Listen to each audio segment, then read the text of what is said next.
Hi friends, welcome to foodies channel. இன்னைக்கு நம்ம சேனல்ல பார்க்க போற ரெசிபி காளான் கிரேவி. ரொம்ப ரொம்ப டேஸ்டியா இருக்கு இந்த டிஷ். அது எப்படி பண்ணலான்னு வீடியோக்குள்ள போய் பார்க்கலாம் வாங்க. இதுக்கு இப்போ நம்ம எண்ணெய் ஊத்திக்கலாம். கொஞ்சோண்டு சோம்பு போட்டுக்கலாம். சோம்பு பொரிஞ்சதும் நம்ம பொடி பொடியா வெட்டி வச்சிருக்கிற பெரிய வெங்காயத்தை போட்டுக்கலாம். இந்த மாதிரி சின்ன சின்னதா நறுக்கி வச்சுக்கலாம். அதை போட்டுக்கலாம். ஃபர்ஸ்ட் இது ஒரு 2 பெரிய வெங்காயத்தை நான் பொடி பொடியா நறுக்கி வச்சிருக்கேன். இது வதங்கின அளவுக்கு மட்டும் இப்போ நம்ம உப்பு போட்டுக்கலாம்.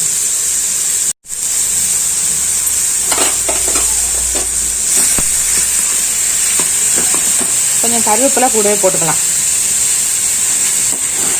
நல்லா இந்த வெங்காயத்தை நல்லா வதங்கி வரணும். நல்லா சுருள வெங்காயம் வதங்கட்டும். இப்போ இந்த அளவுக்கு நல்லா வதங்கின பிறகு நம்ம கொஞ்சோண்டு இஞ்சி பூண்டு பேஸ்ட் சேர்த்துக்கலாம். அதையும் சேர்த்து நல்லா மிக்ஸ் பண்ணி விட்டுலாம். நம்ம மிளகா இப்போ வெங்காயம் இந்த அளவுக்கு வதங்கினாதே நம்மளுக்கு கிரேவி நல்லா திக்கா கிடைக்கும். அதனால இந்த அளவுக்கு நல்லா வதக்கி இருக்கேன் நான். இப்போ நம்ம நறுக்கி வச்சிருக்கிற தக்காளி சேர்த்துக்கலாம். தக்காளி நான் ரொம்ப பொடி பொடியா நறுக்கி வச்சிருக்கேன். இதை நம்ம இப்போ இதில் சேர்த்துக்கலாம். தக்காளி நான் ஒரு பெரிய தக்காளி எடுத்திருக்கேன். சின்ன தக்காளினா 2 எடுத்துக்கலாம். இதெல்லாம் நல்லா ஒன்னா மிக்ஸ் ஆகி வரட்டும். இப்போ எல்லாம் வதங்கி இந்த மாதிரி எண்ணெய் தெளிஞ்சு வர ஸ்டேஜில் நம்ம மசாலா சேர்த்துக்கலாம். ஒரு 2 ஸ்பூன் மிளகாய் தூள் சேர்த்துக்கேன்.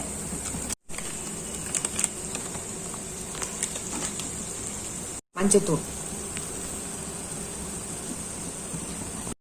1 ஸ்பூன் கரம் மசாலா தூள். நம்ம பட்டை கிராம்பு எல்லாம் ஆட் பண்ணல, அதனால 1 ஸ்பூன் கரம் மசாலா தூள் ஆட் பண்ணிருக்கேன் நான். இது எல்லாத்தையும் நல்லா மிக்ஸ் பண்ணி பச்சை வாடை போன பிறகு நம்ம காளான் சேர்த்துக்கலாம். இப்போ எல்லாம் நல்லா வதங்கி வந்துருச்சு. இப்போ நம்ம காளான் சேர்த்துக்கலாம். இது ஒரு 1/4 கிலோ காளான் இருக்கேன் நான் கழுவி இந்த மாதிரி கட் பண்ணி எடுத்து வச்சிருக்கேன். இதை நம்ம இப்போ இதுல சேர்த்துக்கலாம்.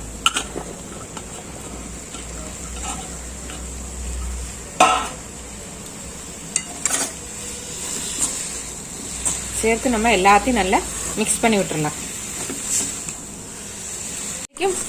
இதுல தண்ணி ஊற்ற வேணாம். கொஞ்சம் ஒரு 10 நிமிஷம் வெந்த பிறகு நம்ம தண்ணி ஊற்றிக்கலாம். காளான் சீக்கிரம் வெந்துடும். அதனால ஒரு 10 நிமிஷம் கழிச்சு தண்ணி ஊற்றி நல்லா வேக வச்சுக்கலாம். இப்போ இந்த எண்ணெயிலே இது வெந்து வரட்டும். இதுக்கு தேவையான அளவுக்கு உப்பை நம்ம இப்போ இதுல சேர்த்துக்கலாம்.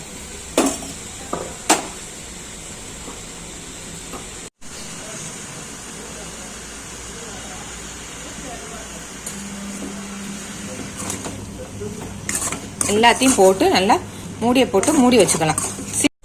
ஃபுல் ஃப்ளேம் வச்சேன்னா கறி போயிடும். சிம்மிலே வச்சு நம்ம இதை இப்போ வேக வச்சுக்கலாம்.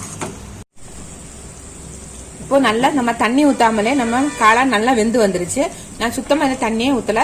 காளான் இருந்து தண்ணி கொஞ்சம் விட்டுட்டு இருந்துச்சு, அதுலயே வெந்துருச்சு. நம்மளுக்கு இப்ப இப்படியோ வேணாலும் நம்ம சாப்பிட்டுக்கலாம். இல்ல கொஞ்சம் கிரேவியா வேணும்னா கொஞ்சோண்டு தேங்காய் பால் சேர்த்துக்கலாம். இப்போ இந்த மாதிரி கொஞ்சம் கிரேவி படுத்துக்கு எடுத்தேன்னா நம்ம சப்பாத்தி, இட்லி, தோசை, சாப்பாடுக்கு எல்லாம் வச்சு சாப்பிட்றதுக்கு கொஞ்சம் நல்லா இருக்கும். இல்லாட்டி சுக்கா மாதிரி வேணும்னாங்க ஃபர்ஸ்ட் நான் காமிச்ச மாதிரி சுக்கா மாதிரி கூட எடுத்துக்கலாம். இப்போ இதை நான் காளான் பிரியாணி செய்யறது நான் மேலே ஐ பட்டன்லும் கீழே டிஸ்கிரிப்ஷன்லையும் கொடுக்குறேன். இப்போ செக் பண்ணி பார்த்துக்கோங்க. லைட்டாக நல்லா எல்லா பக்கமும் நல்லா கொதி வந்த பிறகு நம்ம இறக்கிக்கலாம். இப்போ நல்லா கொதி வந்துச்சு. நம்ம அடுப்பு ஆஃப் பண்ணிடலாம். அடுப்பு ஆஃப் பண்ணிட்டு கொஞ்சோண்டு கொத்தமல்லி மட்டும் சேர்த்துக்கலாம். புதினா தேவையில்லை, இதுக்கு கொத்தமல்லி மட்டும் நம்ம சேர்த்துக்கலாம். நம்ம சேனலை சப்ஸ்கிரைப் பண்ணாதவங்க சப்ஸ்கிரைப் பண்ணிக்கோங்க. இன்னொரு புது ரெசிபியோட நம்ம நாளைக்கு பார்க்கலாம்.